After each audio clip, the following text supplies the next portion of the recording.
지난 두 주 주일 날 예배 시간에 제가 여러분을 뵙질 못했습니다.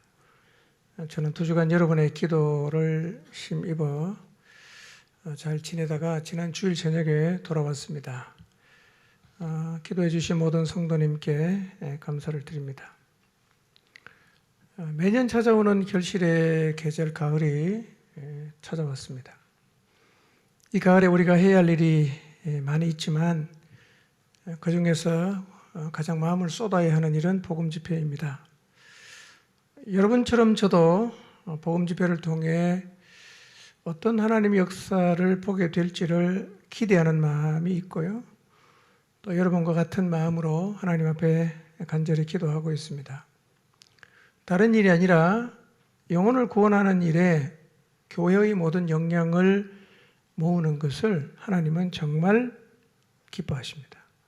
왜냐하면 이것이야말로 하나님의 마음을 알아들이는 것이기 때문입니다. 이번 가을 포종팀 공동체 모두가 영혼을 건져내는 일에 집중하게 되시기를 바랍니다. 저도 창세기 강의를 잠깐 멈추고 아버지 마음에 대해서 몇 주간 말씀을 전하려고 합니다. 설교 같이 읽어보겠습니다. 시작.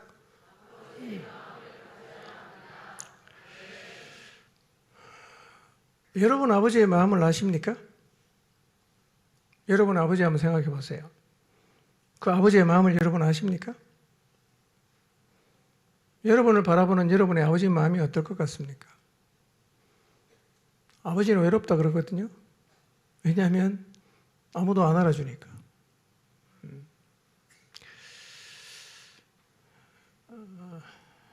여러분 하나님 아버지의 마음은 아십니까? 세상을 바라보시는 하나님 아버지의 마음은 어떤 걸까요? 세상을 바라보실 때 하나님이 품고 계신 마음이 있어요. 성경에 기록되어 있습니다. 디모데전서 2장 4절 한번 볼까요? 시작. 하나님은 모든 사람이 구원을 받으며 진리를 아는 데에 이르기를 원하시느니라. 세상을 바라보시는 하나님 마음이 뭐냐? 모든 사람이 구원을 받는 거예요. 그리고 진리를 아는 데에 이르는 것입니다. 하나님께서 이 세상을 이렇게 지금 바라보고 계시는데요. 어떤 마음으로 바라보느냐 하면 잃어버린 저 영혼을 건져내야 되는데 저 영혼을 건져내야 되는데 이게 아버지의 마음이라는 거예요. 얼마나 그 일을 향해서 하나님 마음이 사무치느냐 하면 부활하시고 성천하시기 전 마지막으로 남긴 말씀 속에서도 나타나요. 너희는 온 천하에 다니며 만민에게 복음을 전하라. 사도행전 1장 8절을 보면 오직 성령이 너희에게 임하시면 너희가 권능을 받고 예루살렘과 온 유대와 사마리아와 땅끝까지 이르러 내 증인이 되라고 하셨어요. 뿐만 아니라 하나님이 정말 원하는 이 일을 위해서 이 땅에 교회를 세우셨어요. 교회는 태생적으로 복음 전파를 위해서 세워진 것입니다. 그래서 교회는 영혼을 구원하는 일에 마땅히 힘을 쏟아야 합니다. 11월에도 우리가 이 일에 집중하기 위해서 복음 집회를 하는데요. 우리가 정말 좀 영적 모든 에너지를 좀 모았으면 합니다. 그래서 오늘 저녁 예배는 복음 집회를 위한 출정 예배로 드리려고 합니다. 출정 예배 들어보신 적 있습니까? 저도 처음 들어봤어요. 우리가 수없이 많은 복음 집회를 했지만 출장 예배를 드린 적은 없었어요. 근데 이번에 생전 들어보지 못한 출장 예배를 드리는 이유는 여러분 우리 이번 복음 집회 1차 목표가 가족입니다. 가족, 자녀, 배우자, 부모입니다. 다른 사람들이 그러면 큰일 난다는 얘기는 아닙니다. 다 제가 말씀드린 분이 믿는 분은 이제 이웃을 향해 가셔야 됩니다. 근데요, 가족에게 복음을 전하는 것이 쉬운 듯 보입니다. 근데 해보면 진짜 어렵습니다. 제일 힘들고 불가능하게 보이는 것이 가족관입니다. 이거는 정말 엄청난 영적 에너지가 필요해요. 어떻게 하면 이 에너지를 좀 모을 수 있을까? 계속 고민하고 생각하다가 하나님 제 마음속에 출정 예배에 대한 마음을 주셨어요. 우리 에너지를 한번 모아보자. 그래서 오늘 저녁 복음 집회 출정 예배를 통해서 우리 모두가 우리의 마음속에 품고 있는 영혼을 진짜 믿음으로 주님께 의탁하고 결과에 대한 모든 조바심을 내려놓고 그래서 주님 말씀하시는 대로 순종하며 가겠습니다. 그렇게 헌신을 결단하게 되기를 바랍니다. 출정 예배를 드리는 또 다른 이유는 지금이 추석 연휴 중입니다. 다음 주 월요일 9일부터 저와 한 30명의 성도가 종교개혁지 순례를 하는데요. 돌아오면 10월 20일입니다. 계산해보니까 2주밖에 안 남아요. 그래서 일단 집회 날짜를 5일에서 12일로 연기를 했습니다. 근데 그렇게 연기한다고 될 일은 아니고요. 진짜 우리의 마음을 좀 집중하고 다 잡고 가지 않으면 사실은 쉽지 않은 일을 우리가 시작을 했습니다. 여러분 이제 11월 달에 복음 집회 하는데요. 한번 생각해 보십시오. 우리가 지금 뭘 하려고 하는 겁니까?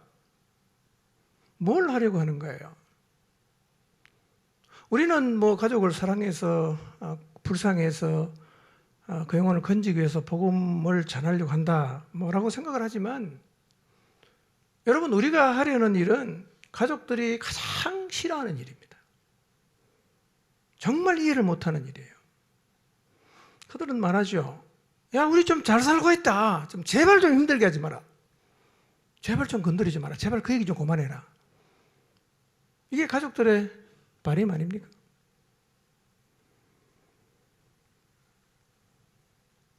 그들이 정말 원하지 않아요. 그런데 왜 우리는 마치 스토커처럼 따라다니면서 끈질기게 그 얘기를 자꾸만 하려는 겁니까? 싫다는데, 제발 그만하라는데 왜 우리는 그 일을 강행하려고 합니까?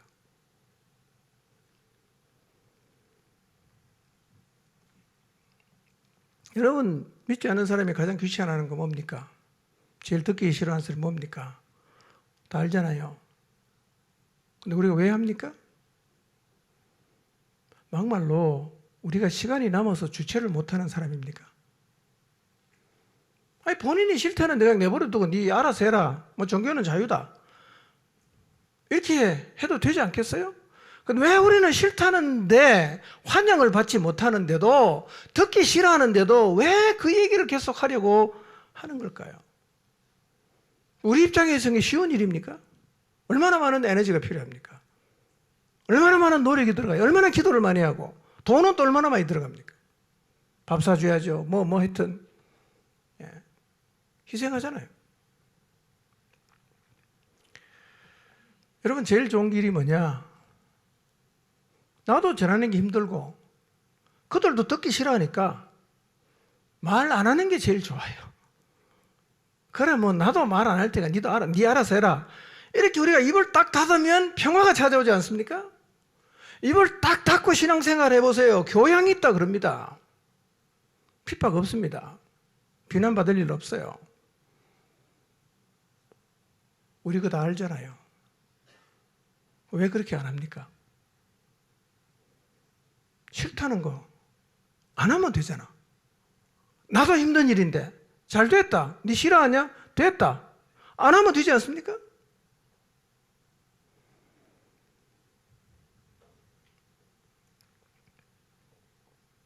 왜 우리가 이 일을 하려고 합니까? 그것은 제자리를 잃어버린 사람에게 제자리를 찾아주고 싶어하는 하나님의 목마름, 하나님의 마음을 알기 때문입니다. 제자리를 잃어버렸어요. 방황합니다. 제정신으로 못 살아요. 영원한 형벌을 향해 가고 있습니다. 한번 들어가면 못 나와요.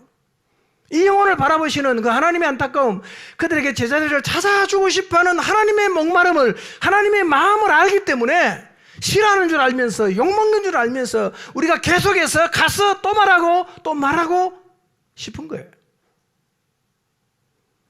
아버지 마음을 모르면 이 일은 당연히 안 하게 되어 있습니다. 돈 좀 하겠어요. 무슨 동기로 하겠습니까? 아버지 마음을 모르는 사람은 그 일을 할 동기가 없습니다. 없어요.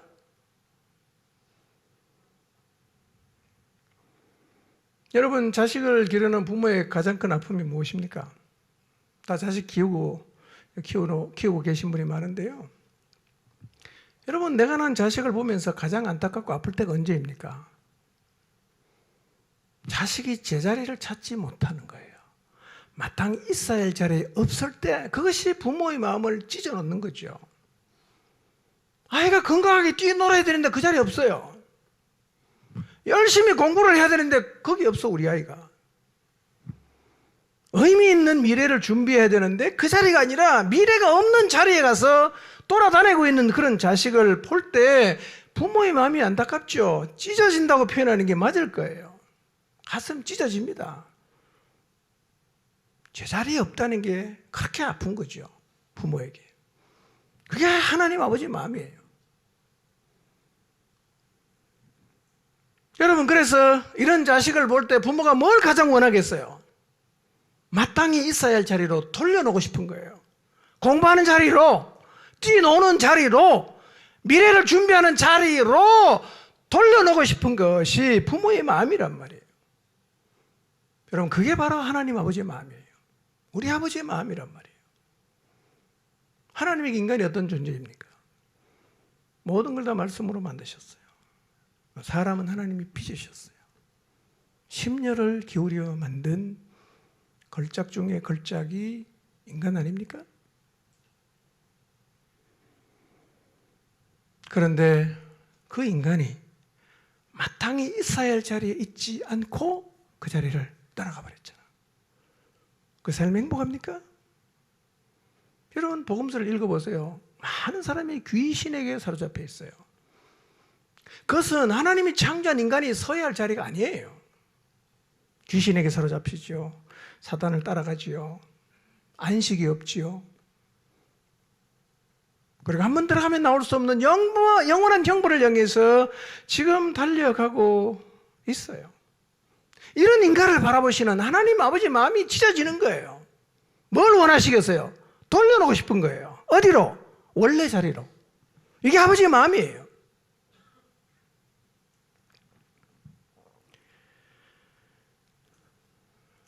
부모의 마음하고 똑같지요? 하나님은 이 땅에 살고 있는 모든 인간들이 하나님 원래 창조하셨을 때의 그 자리에 있기를 원하시고, 이 자리를 떠나가서 고통스럽게 살아가는 인간들이 그 자리로 다시금 돌아오기를 원하시는 거죠. 어떻게 일을 할 수 있을까? 여러분, 그래서 우리 주님이 하신 일이 뭡니까? 제자를 부르신 거예요. 제자를 부르신 거예요. 여러분, 예수님께서 제자를 부르신 이유가 뭔지 아십니까? 오늘날 교회가 해야 할 일이 많습니다. 구제사업도 해야 되고요, 교육사업도 해야 되고, 때로는 교회 건축도 해야 되고, 할 일이 많죠. 물론 이게 다 나쁜 일은 아닙니다. 해야 됩니다. 그런데 우리 주님께서 제자를 부르신 목적은 그게 아니에요. 주님께서 제자를 부르신 가장 중요한 목적이 뭐냐? 세상으로 보내기 위해서 불렀어요. 보내기 위해서 불렀습니다. 이게 주님께서 제자를 부르신 가장 중요한 이유입니다. 그래서 주님의 부름을 받은 모든 제자는 세상으로 가야 되는 거예요. 뭐가 문제인가? 안 가는 게 문제입니다. 보내려고 불렀는데, 부름은 받았는데 가지를 않는 거예요. 이게 주님 마음을 너무너무 아프게 하는 겁니다. 여러분, 부름 받으셨습니까? 어디로 가야 됩니까? 세상으로 가야 돼요. 그런데 부름을 받았다고 자부하는데 안 가는 거예요. 이 사람 하나 한 존재가 되는 거죠. 얼마나 하나님 마음을 아프게 하는 일인지 몰라요. 여러분, 주님의 부름을 받은 제자는 세상으로 가야 합니다. 복음 들고 세상으로 가시기를 바랍니다. 복음 들고 세상으로 가게 되시기를 바랍니다. 자, 1절을 봅니다. 시작. 그 후에 주께서 따로 70인을 세우사 친히 가시려는 각 동네와 각 지역으로 둘씩 앞서 보내시며 인간들이 제자리로 돌아갈 수 있는 길을 예수님이 만드신 후에 70인을 세우십니다. 9장에 보면 12제자를 세우셨는데 10장에서는 70인을 세우십니다. 70명을 세웠다는 말은 온 열방에 복음을 전한다는 의미를 담고 있어요. 당시 유대인들이 생각하는 세상에 있는 나라는 70개입니다. 그 근거는 창세기 10장에 나오는데요. 창세기 10장에 나오는 나라의 수가 70개쯤 돼요. 그러니까 예수님께서 70명을 세웠다는 말은 70개의 나라, 그러니까 모든 나라에 복음을 전파하기를 원하신다. 그런 의미를 담고 있습니다. 70명의 제자를 부른 다음에 예수님 어떻게 하십니까? 1절 맨 끝에 보십시오. 둘씩 앞서 보내셨어요. 부르신 이유가 뭐라고요? 보내기 위해서입니다. 근데 부름을 받았는데 안 가면 어떻게 됩니까? 부른 목적이 무효가 되는 겁니다. 부름 받은 사람은 반드시 가야 돼요. 우리도 이제 어디로 가야 됩니까? 여러분이 정말 주님의 부르심을 받았다면 이제 주님의 보내심을 받아 세상으로 가셔야 합니다. 보내기 위해서 불렀다는 사실을 절대로 잊지 마십시오. 그래서 제자로 부름을 받은 사람은 언제라도 복음을 들고 세상으로 가야 합니다. 우리는 지금 복음을 들고 세상을 향해 가고 있을까요? 여러분, 주님의 부름 받은 지 몇 년 되셨어요? 그런데 그 주님의 부름을 받은 목적이 보내심이라는 사실을 알았는지 몰랐는지 차치하고서라도 어쨌든 주님이 여러분을 불렀다면 보내셨을 거예요. 계속 가라고 하셨을 거예요. 얼마나 세상을 향해 갔던가를 한번 돌아보시기를 바랍니다. 근데 제자가 세상으로 갈 때 꼭 가지고 가야 되는 게 있어요. 여러분, 우리가 주님의 부름을 받은 제자로 보내심을 받아 세상을 향해 갈 때 뭘 가지고 가야 될까요? 돈이 필요합니까? 지혜가 필요합니까? 학력이 필요합니까? 뭐가 필요할까요? 여러분, 부르심을 받은 제자가 부르심을 받은 목적을 따라 세상으로 보냄을 받을 때 꼭 가지고 가야 되는 게 있어요. 그게 뭐냐면 보낸 사람의 마음입니다. 보낸 분의 마음. 그걸 가지고 가야 돼요. 이게 너무 중요한 거예요. 여러분, 회사의 사장이 직원에게 임무를 주어서 누군가에게 보냅니다. 그때 그 직원에게 가장 중요한 게 뭐겠어요?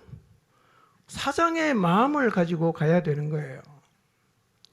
보냄받은 직원은 만난 사람에게 사장의 마음을 전달해야 되는 거예요. 자기 마음을 전달하는 게 아니라 사장의 마음을 전달해야 돼요. 때로는 사장의 안타까움, 사장의 목마름, 사장의 절박함을 잘 전하는 것이 보냄받은 자의 마땅한 바지요.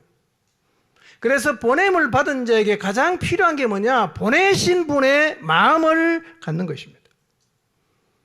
여러분, 우리가 세상을 향해 나가야 돼요. 더 중요한 게 있어요. 주님의 마음을 가지고 가야 된다는 거예요. 제자리를 잃어버려서 방황하는 사람들을 제자리를 찾아주시고 싶어하는 그 하나님의 목마름과 안타까움을 가지고 가야 돼요. 그 마음이 없어도 갈 수 있죠. 등 떠밀려 갈 수 있습니다. 아무 생각 없이 복음 들고 갈 수 있어요. 그러나 아버지의 마음이 없는 사람은요, 만나도 사실은 아무 일도 안 일어납니다.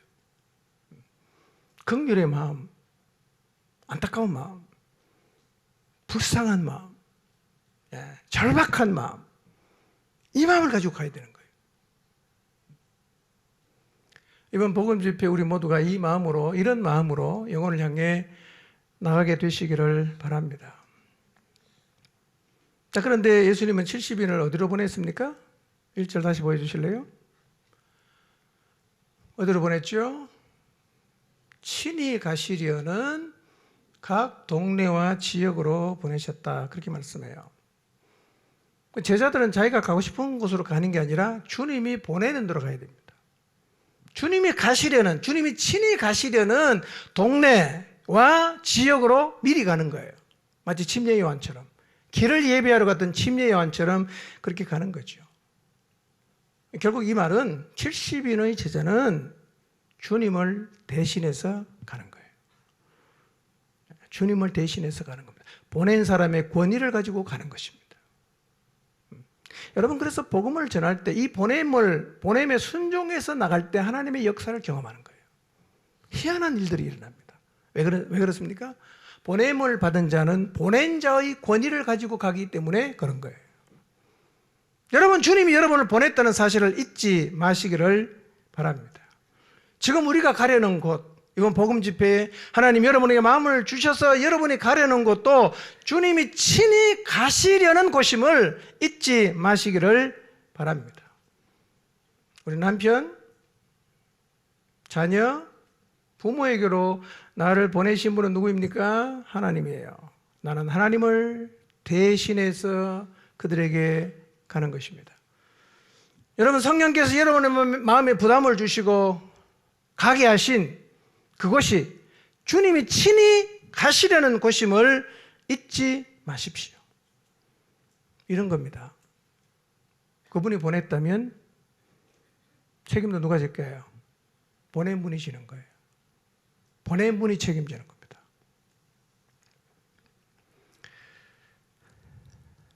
자, 2절을 봅니다. 시작. 이르시되 추수할 것은 많되 일꾼이 적으니 그러므로 추수하는 주인에게 청하여 추수할 일꾼들을 보내주소서 하라.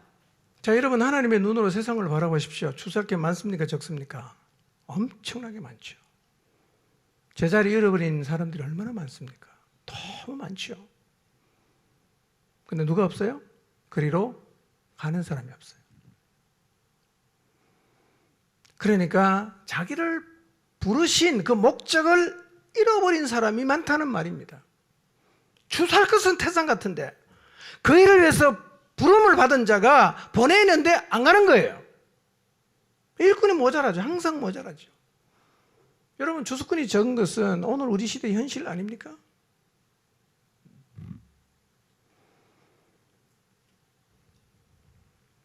주님의 안타까움이 이겁니다. 추수할 건 너무 많아. 근데 그 일을 위해서 불렀는데 안 가는 거예요. 일꾼이 없는 거죠. 우리 가야 되지 않겠습니까? 아버지의 마음으로. 아버지의 마음으로. 아버지의 마음이 뭡니까? 열방을 사랑하는 마음이에요. 한번 우리 자신에게 물어봅시다. 나는 주님의 보내심에 순종하는 추수하는 일꾼인가? 나는 주님의 보내심에 순종하여 가고 있는 사람인가? 여러분, 교회를 세우고 사람 세우고 다 좋은 일입니다. 귀한 일입니다. 그러나 교회는 무엇보다도 영혼을 추수하는 일을 감당해야 합니다. 결국 교회를 세우신 목적도 이거거든요. 어떤 사람은 이런 생각을 하는 사람이 있어요. 추수할 때가 안 됐다. 아직은 좀 기다려야 되겠다. 제자들도 그렇게 생각을 하고 있었던 것 같습니다. 자, 요한복음 4장 35절 한번 볼까요? 시작. 너희는 넉 달이 지나야 추수할 때가 이르겠다 하지 아니하느냐. 그러나 나는 너희에게 이르노니 너희 눈을 들어 밭을 보라. 휘어져 추수하게 되었도다. 네, 시각의 차이입니다. 예수님은 추수할 때가 됐다. 그냥 다 휘어져서 추수할 때가 됐다. 제자들의 생각은 뭐죠? 넉 달 기다려야 된다. 이 차이가 있었어요. 그래서 추수가 안 되는 이유가 딱 두 개 있습니다. 하나는 뭐냐면 기본적으로 부르심을 받은 사람이 보냄에 순종을 안 하는 것. 그래서 추수꾼이 없는 것이고요. 두 번째로는 추수할 때가 되었는데 아직 넉 달이나 남았다고 해서 가지 않는 게 문제예요. 이래도 안 가고 저래도 안 가는 거예요. 그래서 뭐가 부족합니까? 항상 추수꾼이 부족한 거죠. 그래서 예수님께서 뭐라고 말씀하셨어요?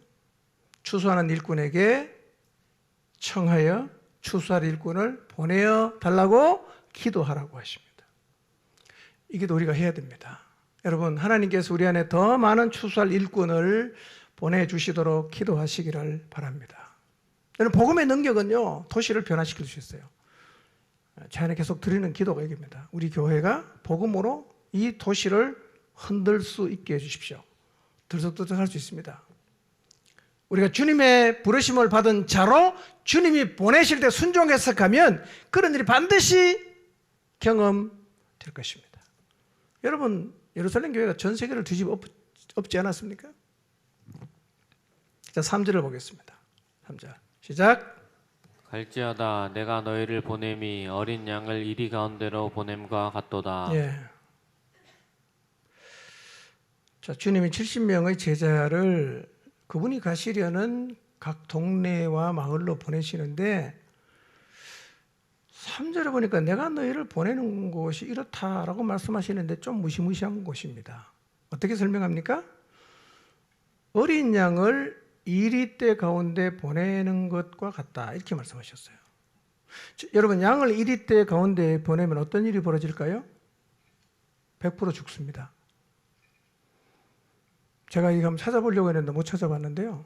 여러분, 혹시 그 유튜브에서 이리떼에 습격을 당하는 양의 그 어떤 그 영상이 있으면 한번 저한테 좀 보여주시면 좋겠어요.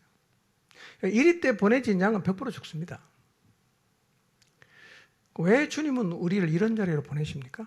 좀 일하기 좋은데 우리 힘으로 좀 이길 수 있는데 일로 보내줘야 우리가 가서 뭔가 좀 사기도 없고 뭔가 결실을 얻을 수 있지 않겠어요?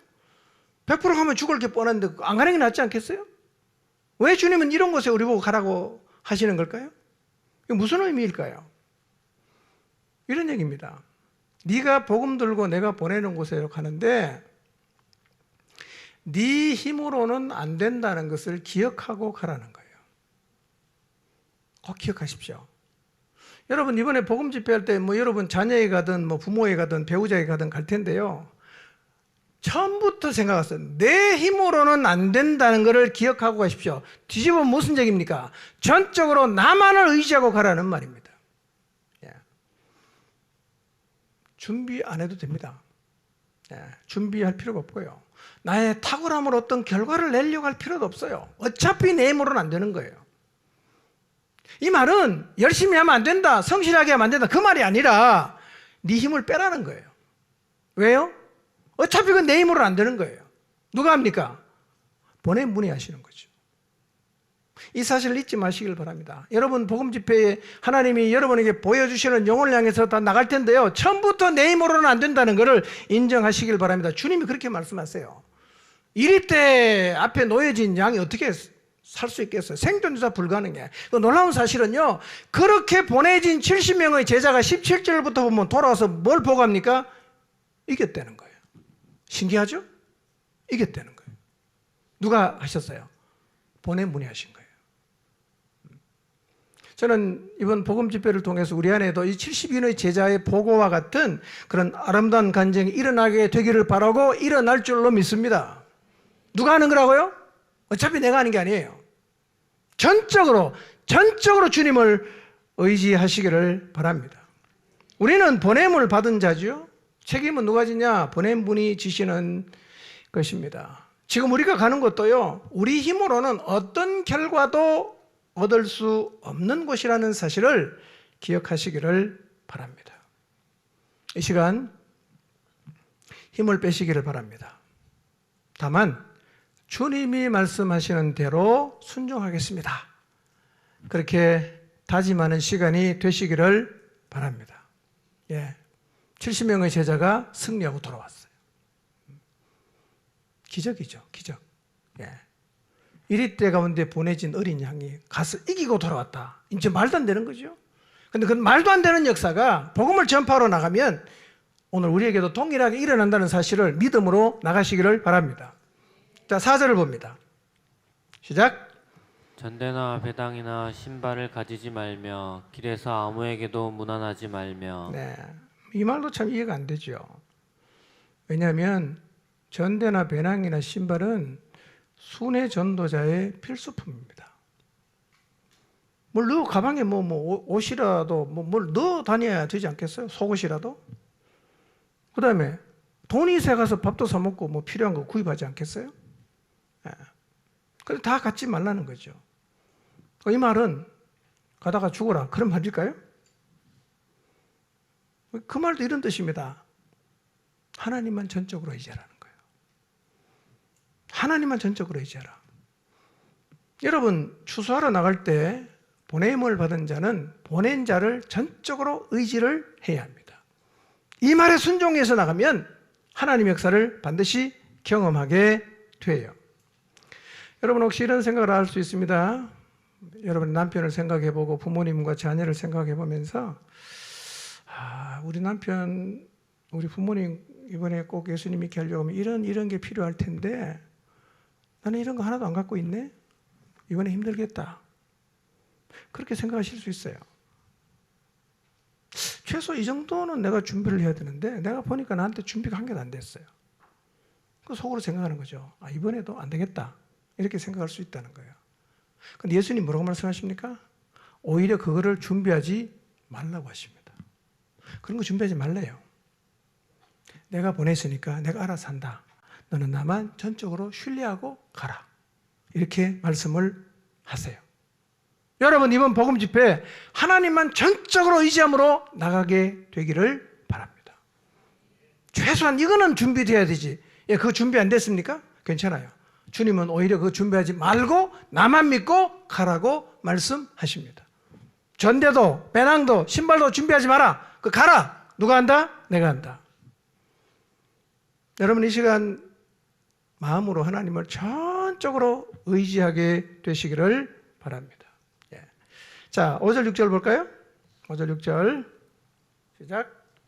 어느 집에 들어가든지 먼저 말하되 이 집이 평안할지어다 하라.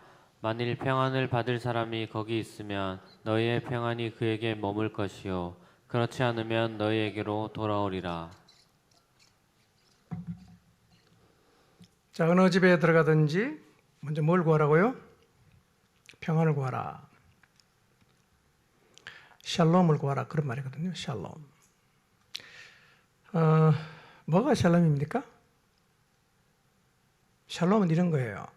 모든 것이 제자리에 있는 상태입니다. 여러분 가정에 언제 평화가 옵니까? 가족 모두가 제자리에 있으면 평화로워요. 남편이 그 자리를 벗어나면 평안이 깨지죠?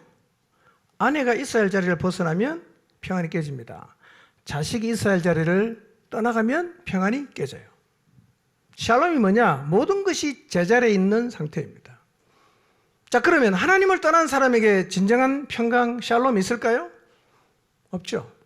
기본적으로 하나님을 떠나갔기 때문에 제자리를 잃어버렸기 때문에 하나님을 떠나간 사람에게 가장 필요한 게 뭐냐면 샬롬입니다. 그래, 하나님을 만나야 진정한 샬롬이 우리에게 임하는 거예요. 하나님을 제대로 만나야 다시 우리가 잃어버렸던 제자리를 찾게 되고 모든 것이 아귀가 맞아 들어가기 시작하고 하나님을 만날 때 진정한 샬롬이 우리에게 주어지는 거예요.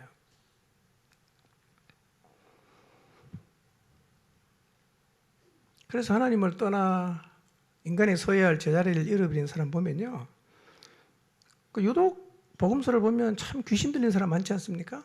자기 자리 잃어버리니까 사단을 따라가는 거죠. 우리도 보면 참 없는 게 많지 않습니까? 없는 게 많아요. 그럼 뭐가 없어집니까? 없는 게 많으면 샬롬이 없어지는 거예요. 그래서 예수님은 어느 집에 들어가든지 먼저 샬롬을 구해라. 샬롬을 구해라. 근데 샬롬은 구해서 나쁠 게 없는 이유는요, 내가 샬롬을 빌었어요. 근데 그 집이 샬롬을 받아들이면 어떻게 돼요? 주님의 샬롬이 임하겠죠? 주님의 샬롬이 임하는 걸 보니까 나도 기쁜 거죠. 내가 샬롬을 빌었어요. 거부했어요. 어떻게 됩니까? 나한테 돌아와요. 그래, 나는 그 사람이 받아도 샬롬이 있고 안 받아도 샬롬이 있는 거예요. 예. 주님께서 제일 먼저 찾아가면 뭘 구해라? 평강을 구해라. 샬롬을 구해라. 정말 샬롬이 필요한 사람들이 너무 많습니다. 사실은 따지고 보면 하나님을 떠난 사람은 모두가 샬롬에 목말라 있습니다. 자, 7절 9절 봅니다. 시작. 그 집에 유하며 주는 것을 먹고 마시라. 일꾼이 그 삭슬 받는 것이 마땅하니라. 이 집에서 저 집으로 옮기지 말라. 어느 동네에 들어가든지 너희를 영접하거든 너희 앞에 차려놓는 것을 먹고 거기 있는 병자들을 고치고 또 말하기를 하나님의 나라가 너희에게 가까이 왔다 하라. 네. 자, 평안을 받아들이면 그 집에 머물러라. 머물면 이제 주인이 뭔가 먹을 걸 주겠죠? 그것도 어떻게 해야 된다고요? 아이고, 이거 안 해도 괜찮습니다. 저 먹고 왔습니다. 이렇게 하지 말라는 거예요. 먹으라는 거예요. 이유가 뭐죠? 일꾼이 삭슬 받는 게 마땅하기 때문이다. 주는 거는 감사함으로 먹어라. 근데 이건 하지 마라. 이 집 저 집 옮겨 다니지는 말라. 이 얘기 들어보니까 저 집에는 고기가 나왔는데 나는 계속 이제 푸른 초장이야. 좀 바꿔볼까? 그렇게 하지 말라는 거예요. 그리고 병자가 있으면 고쳐라 그랬습니다. 여러분 복음 전하러 갔다가 아픈 사람이 있으면요 믿음으로 기도하십시오. 난 신유의 인사 있네 없네 그러지 마시고요. 그냥 믿음으로 기도하세요. 희한하게요. 하나님께서 그런 자리에서 우리의 기도를 응답하세요. 예, 믿음으로 병자를 위해서 기도도 하시기를 바랍니다. 그리고 이렇게 말하라고 하지요. 하나님의 나라가 너에게 가까이 왔다 하라. 다른 말로 하면 뭐죠? 천국이 가까이 왔다 하라. 그렇게 전하라는 겁니다. 그런데 10절 이후에 보니까요. 메시지의 핵심은 똑같습니다. 뭐죠? 하나님의 나라가 가까웠다. 환영하든 거부하든 메시지는 똑같아요. 하나님의 나라가 가까이 왔다. 라고 얘기를 하라는 거예요. 자, 10절 12절 볼까요? 시작. 어느 동네에 들어가든지 너희를 영접하지 아니하거든 그 거리로 나와서 말하되 너희 동네에서 우리 발에 묻은 먼지도 너희에게 떨어버리노라. 그러나 하나님의 나라가 가까이 온 줄을 알라 하라. 내가 너희에게 말하노니 그날의 소돔이 그 동네보다 견디기 쉬우리라. 여러분 복음을 우리가 들고 가면 다 환영합니까? 아니면 다 환영하지 않습니까? 둘 다 있죠. 환영도 받고 때로는 거부당하기도 합니다. 예수님도 그렇게 말씀하세요. 그러니까 여러분이 복음을 들고 갔는데 거부를 당했다. 그러면 야 내가 못나서 그런가 내가 뭐가 부족해서 그런가 그렇게 생각할 필요가 없어요. 원래 복음을 들고 가면 두 종류의 반응이 나타납니다. 영접하든지 거부하든지 상관없어요. 그러니까 여러분이 복음 들고 진짜 기도 많이 준비하고 갔는데 문턱에 들어서기도 전에 거절당했어. 김새잖아 힘들잖아. 야 나는 안 되나 봐 이런 생각이 들 텐데요. 여러분 거절한다고 해서 절대로 실망하지 마시길 바랍니다. 원래 그런 거예요. 영접할 수도 있고 거부할 수도 있습니다. 근데 예수님께서 이렇게 말씀하시거든요. 만약에 영접하지 않으면 이렇게 하라는 거예요. 거리로 나와서 발에 묻은 먼지를 떨어버려라 이렇게 말씀하세요. 복음을 네가 들고 갔는데 너를 거부하고 복음을 거부한다면 네가 거리에 나와서 네 발에 묻은 먼지를 떨어버려라. 그건 무슨 얘기냐? 복음을 거부한 책임이 당신에게 있고 그날 심판받는 책임도 전적으로 그들에게 있다는 것을 선언하는 거죠. 여러분 복음을 거부하는 게 굉장히 두려운 거예요. 자 12절을 한번 볼까요? 한번 보여주실래요? 12절 뭐라고 말씀하십니까? 내가 너에게 말하노니 그날의 소돔이 그 동네보다 견디기 쉽다. 그 동네가 어떤 동네입니까? 복음을 거부한 동네보다 견디기 쉽다. 이렇게 예수님께서 말씀을 하셨어요. 여러분 소돔이 어떻게 망했죠? 하늘에서 유황불이 내려와서 성을 완전히 불태워서 다 죽었잖아요. 그렇죠? 근데 예수님 뭐라고 말씀하십니까? 복음을 거부하는 사람이 받을 심판보다 차라리 소돔성 심판이 쉽다는 거예요. 여러분 도시 전체가 하늘에서 유황이 내려와서 완전히 불타서 없어졌는데 심판 날은 그것보다 더 힘들다는 얘기죠. 여러분 소돔성의 심판보다 더 힘든 심판이 누구에게 임하느냐? 복음을 거부하는 사람에게 임한다고 예수님께서 말씀을 하셨어요. 여러분, 복음을 거부하는 자들이 받을 형벌은 정말 엄청나게 두려운 겁니다. 여러분, 여러분, 하나님을 보내신 자를 거부하는 것, 이게 여러분 보통 일이 아닙니다. 여러분, 하나님 누구를 보냅니까? 우리를 부르시고 우리를 보내죠. 저를 부르시고 저를 보내지요? 우리 뭐 따지고 보면 아무것도 아니죠. 뭐 우리가 명망 있는 사람도 아니고 뭐 대단한 사람도 아니에요. 우리가 가서 복음을 전했어요. 우리를 거부했어요. 우리가 전하는 말을 듣지 않았어요. 어떻게 됩니까? 차라리 소돔성이 쉽다고 느껴지는 엄청난 심판을 받게 된다는 말이잖아요. 그러니까 이런 얘기입니다. 하나님의 보내심을 받아서 우리에게 전해주는 이야기는 절대로 귀를 기울여야 된다는 거예요. 그 사람이 문제가 아니라 그 사람을 보내신 하나님을 거부하는 것이 되는 것이기 때문에 여러분 주변에서 하나님의 보내심을 받아서 여러분에게 하나님 말씀을 전해주는 사람이 있다면요, 그 말을 절대로 쉽게 생각하지 마시기를 바랍니다. 여러분의 목자가요, 뭐 여러분 볼 때 별거 아닐 수 있죠. 뭐 사회적으로 봐도 나보다 미치고, 뭐 하나부터 열까지 따져봐도 나보다 나을 게 하나도 없어. 그렇다고 해서 우리가 그 사람 말을 무시하게 되면 누구를 무시하는 겁니까?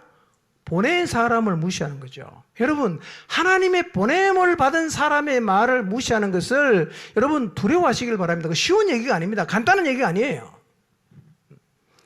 그러니까 그 성이 심판을 받는데 뭐 때문에 받습니까? 위대한 선지자의 말을 안 들었기 때문에 받는 겁니까? 그냥 이름도 모르는 주님의 부름을 받아 보내심을 받아서 갔던 사람들의 이야기를 거부한 사람에게 그 엄청난 심판이 있다고 성경이 말씀하는 거예요. 여러분, 하나님이 보내신 사람 말을 절대로 쉽게 생각하지 마시기를 바랍니다. 잘 새겨 들으십시오. 마음을 열고 들으셔야 됩니다. 자, 누가복음 16장 31절 한번 볼까요? 시작. 이르되 모세와 선지자들에게 듣지 아니하면 비록 죽은 자 가운데서 살아나는 자가 있을지라도 권함을 받지 아니하리라 하였다 하시니라. 저 이 말씀을 묵상하면서요, 하나님의 보냄을 받은 사람의 말을 듣지 않는 것이 얼마나 위험한가를 생각하게 됐어요. 여러분, 부자와 나사로의 비유를 아시죠? 여러분, 그런데 예수님이 누가복음에서 비유를 많이 했는데요, 비유 가운데 사람 이름이 나오는 것은 나사로가 딱 한 명밖에 없습니다. 다 이름이 없어요. 한 부자가 뭐 다 이렇게 나오지 않습니까? 사람 이름이 나와요. 나사로. 그 얘기의 전말을 여러분 아십니다. 부자가 지옥 갔습니다. 나사로는 천국 갔어요. 그런데 지옥에 떨어진 부자가 가만히 생각해 보니까 누가 생각납니까? 아직 살고 있는 자기 형제들이 생각나는 거죠. 이 부자도요, 살아있을 때 하나님의 보내심을 받은 사람 이야기를 들었어요. 근데 어떻게 했습니까? 계속 무시했어요. 떨어졌잖아. 덜컥 거기 떨어지고 나서 생각해 보니까 형제들이 생각나는 거죠. 땅에 남아있는 사람. 그래서 아브라함에게 뭔 부탁합니까? 나사로 좀 보내갖고 여기 오면 안 되니까 나사로를 통해서 예수님을 안 믿으면, 하나님을 믿지 않으면 거기에 간다는 걸 좀 전해달라고 통사정합니다. 그때 아브라함이 뭐라고 얘기합니까? 땅에는 쉽게 말하면 하나님의 보내심을 받은 자들이 있다. 근데 그 사람의 말을 듣지 않는 사람은 죽은 자 가운데 살아나서 전해줘도 안 듣는다는 거예요. 그러니까 여러분 곁에서 하나님의 보내심을 받아서 전해주는 이야기를 듣지 않는 그 마음 상태가 얼마나 위험한가 하는 거예요. 기회가 없어요. 그 사람 안 들으면 끝나는 거예요. 우리에게 필요한 게 뭐예요? 가난하고 겸손한 마음으로 하나님이 보내신 사람의 말을 듣는 거예요. 그것이 제자리를 찾을 수 있는 유일한 기회일 수도 있어요.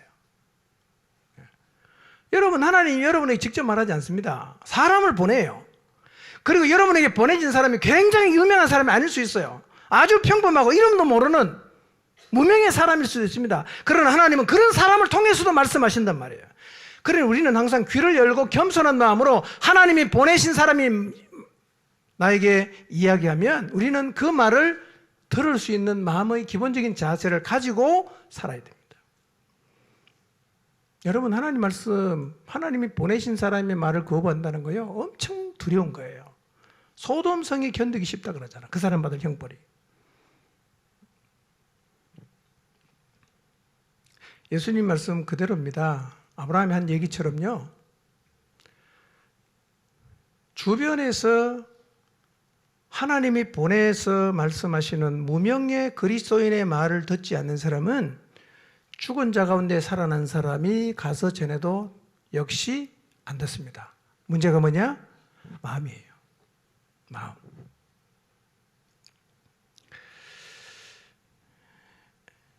거꾸로 생각하면 참 두려운 거죠.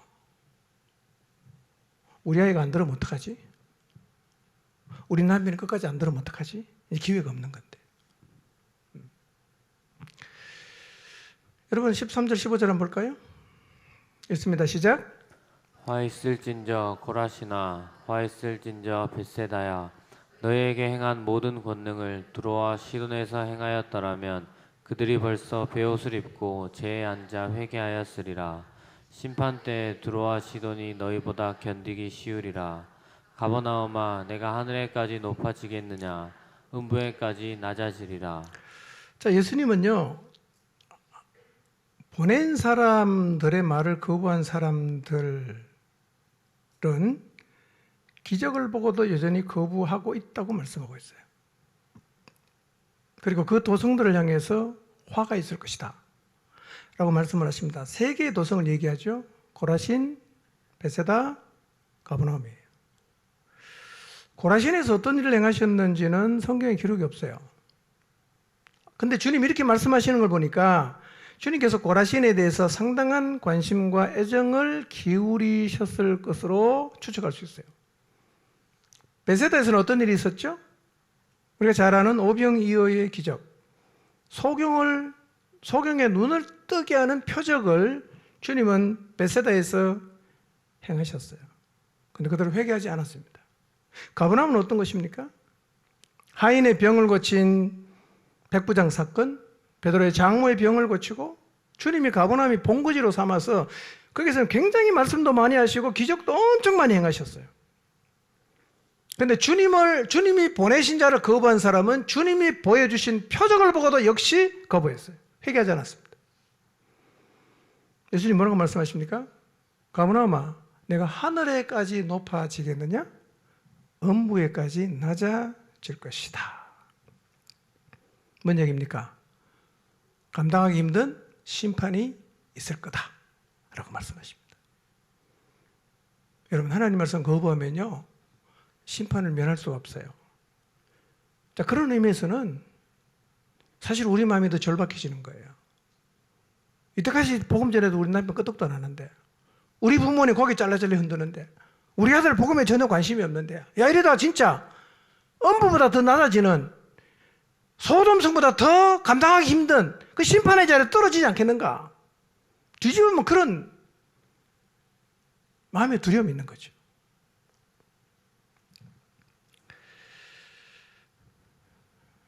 자, 16절 한번 보겠습니다. 16절 시작. 너희 말을 듣는 자는 곧 내 말을 듣는 것이요 너희를 저버리는 자는 곧 나를 저버리는 것이요 나를 저버리는 자는 나 보내신 이를 저버리는 것이라 하시니라. 자, 너희 말을 들으면 누구 말 듣는 거예요? 내 말 듣는 거예요. 너희를 저버리면 나를 저버리는 거예요. 그리고 예수님을 저버리면 하나님을 저버리는 거다. 이걸 꼭 기억하십시오. 그들이 여러분의 말을 들으면 누구 말 들은 거예요? 예수님 말씀을 들은 거예요. 그들이 여러분을 거부하면 누구를 거부한 거예요? 예수님을 거부한 거예요. 여러분, 그러니까 내가 전한 말을 그 사람이 거부했다고 힘들어할 필요가 없어요. 누구를 거부한 겁니까? 그 사람은 여러분을 거부한 게 아니라 예수님을 거부했어요. 자, 여러분이 전한 말을 잘 설명하고 진짜 성령 충만해서 복음을 전했더니만 받아들였어요. 그렇다고 내가 훌륭하다고 착각해서는 안 돼요. 누구를 받아들인 거죠? 예수님을 받아들인 거예요. 그러는 겁니다. 그러니까 우리를 받아들여도 우리를 보낸 분을 받아들인 것이고, 우리를 거부해도 우리를 보낸 분을 거부한 것입니다. 우리에게 뭐가 필요합니까? 내가 잘 준비해서 설명을 잘해서 어쨌든 설득하고, 그게 아니라요.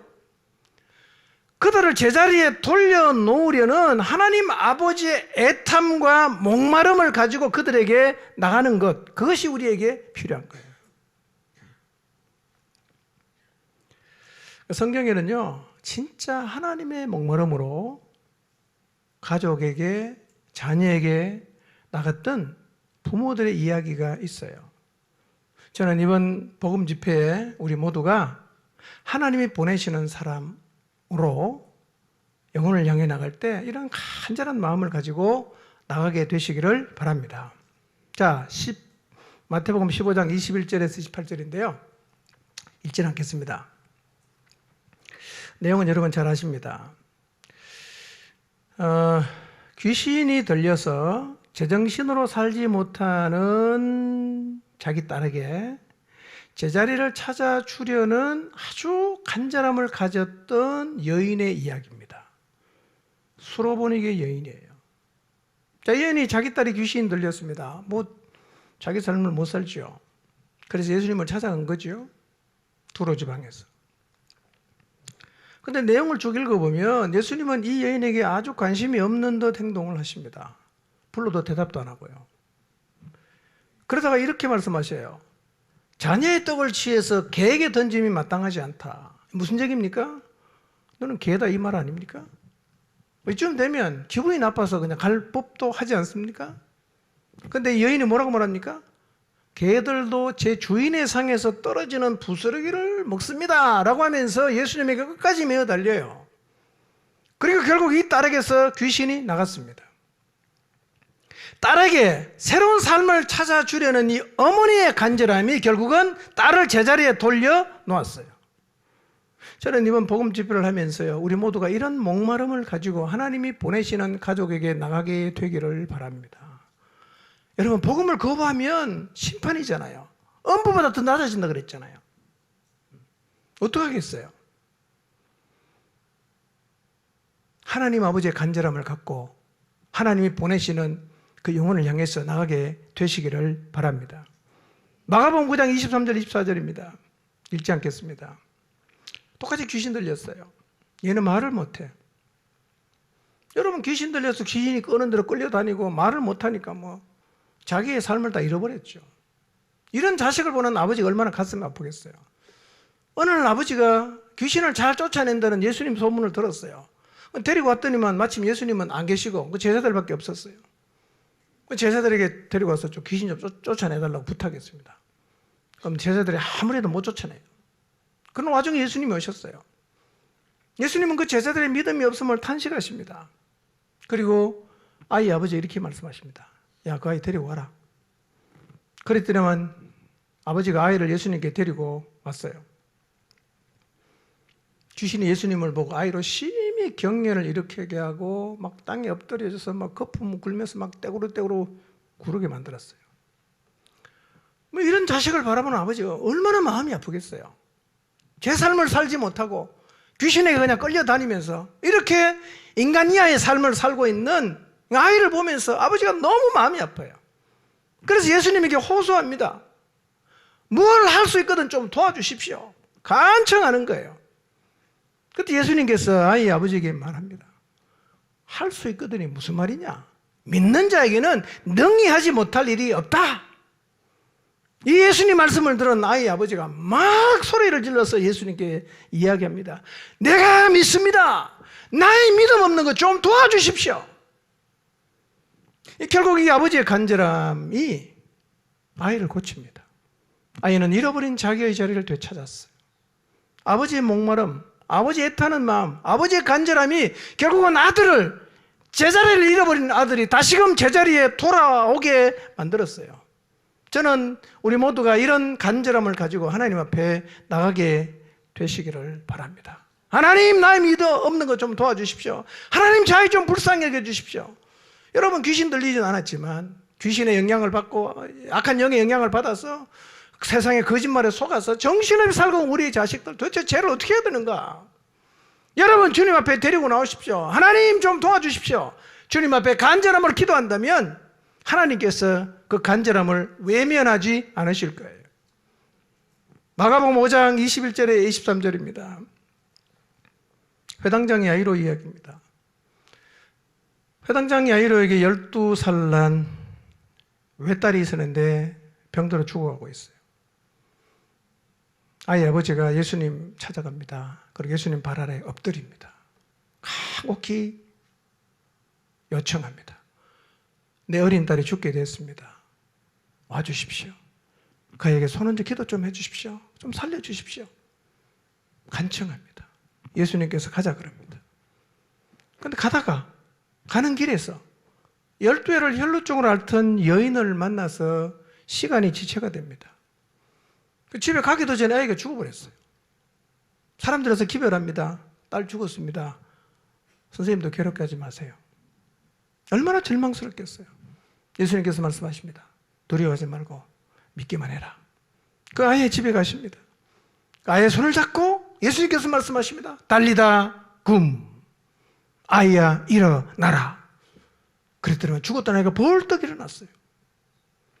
회당장이 야이로의 딸을 살리려는 간절함이 결국 죽은 딸을 살려냈습니다. 지금 우리 곁에도 자신의 자리를 잃어버리고 샬롬을 잃어버리고 방황하는 우리의 자녀들이 있지 않습니까? 부모님도 있지 않습니까? 내 배우자가 있지 않습니까? 우리를 부르신 하나님께서 오늘 우리를 그들에게로 보내십니다. 가긴 가되 어떤 자세로 갈 거냐는 거예요. 여러분, 잃어버린 것을 끝까지 찾느냐 중도에 포기하느냐의 차이는 간절함의 차이예요. 간절하지 않은 사람은 몇 번 회복 안 되면 포기합니다. 그러나 이거는 절대로 포기할 수 없다라는 간절함이 있는 사람은 끝까지 하는 거예요. 앞에서 말씀드린 세 사람은 간절함을 가지고 끝까지 주님을 찾았어요. 그리고 자신의 자리를 잃어버렸던 자녀들에게 모두 제자리를 찾을 수 있게 만들어 주었습니다. 오늘 하나님께서 우리 모두의 마음속에 우리의 자녀를 살리려는 간절함, 우리의 남편을 살리려는 간절함, 우리의 가족을 살리려는 간절함을 부어주시기를 바랍니다. 끝까지 포기하지 않고 견디고 매달리고 엎드렸던 이 아버지와 어머니의 간절함이 그들의 자녀를 살리지 않았습니까? 우리가 무슨 카드가 있어요? 여러분 자녀를 살릴 카드 갖고 계십니까? 여러분의 남편 혹은 아내를 하나님 앞으로 제자리를 찾게 만들려는 카드를 갖고 계십니까? 여러분의 부모님을 살릴 카드를 갖고 계십니까? 여러분 있다면 버려야 됩니다. 그 카드 들고 절대로 안 돼요. 버리고 하나님을 간절히 사모하시기를 바랍니다. 하나님 의지하셔야 됩니다. 보낸 분이 하실 거예요. 몇 분 그냥 덩기별리에 가서 회복 안 되면 안 되나 보다 이러지 마시고요. 여러분 아이 아버지 수로보내기 여인 회당장이 아이로 딸 살리겠다고 아들 살리겠다고 여러분 진짜 하나님 앞에 나가서 얼마나 간절하게 매달렸어요. 그 간절함이 그들을 다 살려내고 그들을 제자리로 돌려놓지 않았습니까? 이 아버지의 간절함, 이 어머니의 간절함, 어떻게 하든 내 아들 내 자식을 살려 제자리로 돌려놓으려 하는 이 목마름을 오늘 하나님께서 우리 모두에게 허락해 주시기를 바랍니다. 그 자녀를 향한 자녀를 제자리로 돌려놓으려는 목마름이 이 세상을 바라보시는 하나님 아버지의 마음이에요. 하나님의 목마름입니다. 하나님의 간절함이에요. 이 간절함과 목마름으로 하나님께서 나를 보내시는 그 사람에게 하나님 의지함으로 나가시기를 주님으로 축원합니다. 기도합니다.